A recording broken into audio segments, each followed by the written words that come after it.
For 3,000 cycles, the galaxy expanded without fear. Empires rose and fell.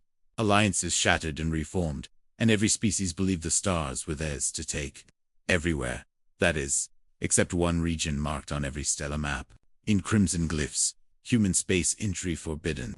Most believed it was a bluff, a relic warning left by a young species trying to sound powerful. After all, humans held no visible empire, no grand armadas patrolling trade lanes, no throne worlds glittering with excess. They simply occupied a cluster of stars and refused to let anyone in. At first the galaxy laughed, then traders tested the border and never returned. Then scouts vanished without distress calls, their last telemetry simply ending. Humanity did not chase intruders. Humanity did not threaten. Humanity did not explain. They only repeated the same message, on every frequency. Calm. Emotionless. Absolute. No. Species enters human space. The Galactic Council debated it endlessly, calling humans paranoid, unstable, dangerous to free travel. Some argued sanctions, others containment, a few demanded war. What none of them understood was that humanity had not drawn the line to protect themselves. They had drawn it to protect everyone else, beyond the border. Lay systems humanity had stripped bare of ancient machines. Relic intelligences older than the galaxy itself. Weapons that did not merely destroy fleets but erased causality. Human scientists had sealed them away, dismantled what they could, and buried the rest beneath stars engineered to collapse if tampered with. They stayed silent because history taught them that power explained is power stolen. But silence breeds arrogance. When the Varelian ascendancy rose, brilliant and cruel, they decided the warning was an insult. They were conquerors by doctrine, expansion by destiny. To them, a closed border was a challenge, begging to be answered. The ascendancy fleet gathered at the edge of human space, hundreds of living warships, humming with bioluminescent rage. Their high dominator broadcast a message filled with mockery and superiority. Humans of soul, you do not own the stars. Open your borders or be erased. The reply came instantly. No species enters human space. Turn back. The high dominator laughed and gave the order to advance across the galaxy. Senses flickered as something ancient stirred, and humanity sighed. The Varelian fleet crossed the border expecting resistance, battles, heroic conquest. What they found was emptiness. No patrols, no defense platforms, no minefields. For several hours they advanced unopposed, mocking humans openly across subspace channels. See how they flee? The High Dominator declared. See how easily fear scatters them. Then the stars began to change. Background radiation spiked without warning. Gravity wells twisted at impossible angles. And Varelian navigators screamed as equations stopped making sense. Ships began drifting out of formation as space itself seemed to forget which way was forward. The first warship vanished silently, folded into a point smaller than an atom. The second reversed time for exactly 3 seconds, before ceasing to exist. The third turned inside out. Panic spread faster than command authority. Weapons were fired at nothing. Shields flared against emptiness. Engines overloaded, trying to escape a border that no longer behaved like space. Then humanity spoke again. You were warned. The High Dominator demanded retaliation, ordering the fleet to deploy planet-killer spores against the nearest human world. The launch commands were issued. The weapons never activated.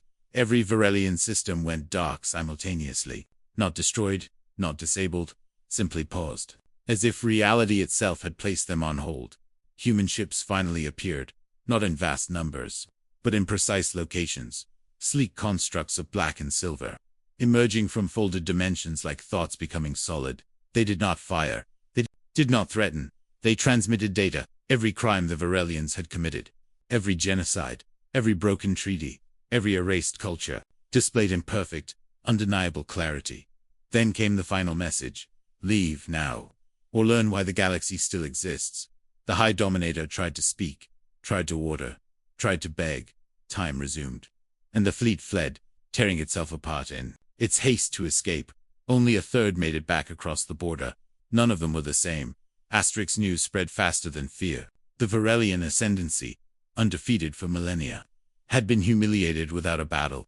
The Galactic Council demanded explanations, sanctions, investigations.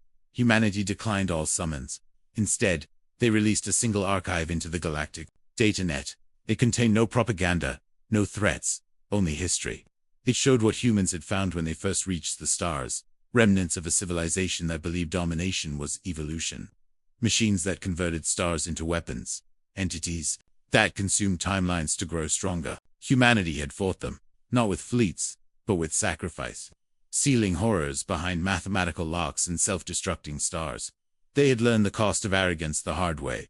The archive ended with one sentence, repeated in every known language: no species enters human space. Some laughed, still, claiming exaggeration, fabricated evidence, human manipulation. Others listened, and quietly adjusted their maps. But arrogance always finds a champion. The Karth Dominion, ancient and proud, believed themselves immune to fear.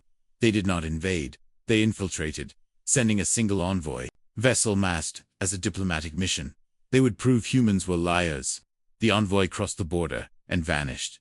No distortion, no explosion, no signal, just absence. Days later, the Karth homeworld received a data package. It contained the envoy, alive, unharmed, kneeling in silence. Behind him stood a human child, no older than 10, watching calmly. The message was brief. We returned him. Understand the mercy you were shown. The Karth Dominion withdrew from galactic politics entirely. Eventually, the galaxy adapted, trade routes shifted, borders redrawn, doctrines rewritten. Human space became a constant, immovable fact, like gravity or death. But the Varelians did not forget. Shame rotted into hatred, hatred into obsession. They sought allies, pooled forbidden technologies, and uncovered something they believed even humans feared: a relic intelligence buried beyond known space. Older than humanity, older than the Council, they awakened it, believing they could control it. The moment it stirred, humanity felt it. And for the first time in centuries, human fleets mobilized in numbers across the galaxy. Humans broadcast a message filled not with anger, but regret. You have doomed yourselves. The relic intelligence spread like a thought virus, consuming stars, rewriting physics. Entire sectors went dark. Civilizations begged for help. Humanity answered. They unleashed weapons no one had ever seen. Concepts made lethal. Equations turned into extinction. They fought not to conquer, but to contain, sacrificing systems, fleets, and lives to stop the spread. The final battle did not occur in space, but in probability itself. Humanity collapsed the future where the relic survived. The price was staggering. Thousands of human worlds burned, but the galaxy lived. The Varelians were erased from history, not destroyed, but removed, as if they had never been. A punishment fitting their arrogance. When it was over, humanity sealed their borders tighter than ever. No explanations, no apologies. The galaxy no longer asked, they remembered. Children across 1,000 species learned the warning as a nursery rhyme. No species enters human space. Not because humans were tyrants, not because they hoarded the stars, but because they stood watch over nightmares no one else could face. Humanity did not rule the galaxy, they guarded it, and arrogance, once the engine of empires, became a whispered cautionary tale. Because the galaxy had learned the price, and it was far too high to ever pay again.